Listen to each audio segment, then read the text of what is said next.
চট্টগ্রাম ৭ রাঙ্গুনিয়া সংসদীয় আসনের বিএনপির মনোনীত ধানের শীষ প্রতীকের পদপ্রার্থী হুম্মাম কাদের চৌধুরী আগামী ১ ফেব্রুয়ারি সরবভাটা ইউনিয়নে গণসংযোগে আগমন সফল করার লক্ষ্যে সরবভাটা ইউনিয়ন যুবদলের স্বাগত মিছিল অনুষ্ঠিত হয়েছে।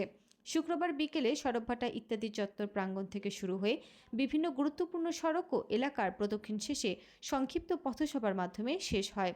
সরবভাটা ইউনিয়ন যুবদলের সভাপতি খায়রুল ইসলাম এর সভাপতিত্বে ও সাধারণ সম্পাদক জাহিদুল ইসলাম এর সঞ্চালনায় প্রধান অতিথি চট্টগ্রাম উত্তর জেলা যুবদলের সাধারণ সম্পাদক এস.এ. মুরাদ চৌধুরী, প্রধান বক্তার দক্ষিণ রাঙ্গুনিয়া থানা যুবদলের সদস্য সচিব খালেদ হোসেন চৌধুরী রাসেল সহ উপস্থিত ছিলেন দক্ষিণ রাঙ্গুনিয়া থানা যুবদলের যুগ্ম আহ্বায়ক মিজানুর রহমান, সদস্য দিদারুল আলম দিদার, সরবভাটা ইউনিয়ন যুবদলের সিনিয়র সহসভাপতি মিজানুর রহমান, ইউনিয়ন ও ওয়ার্ড যুবদলের নেতৃবৃন্দ।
ঠিক আছে ঠিক আছে।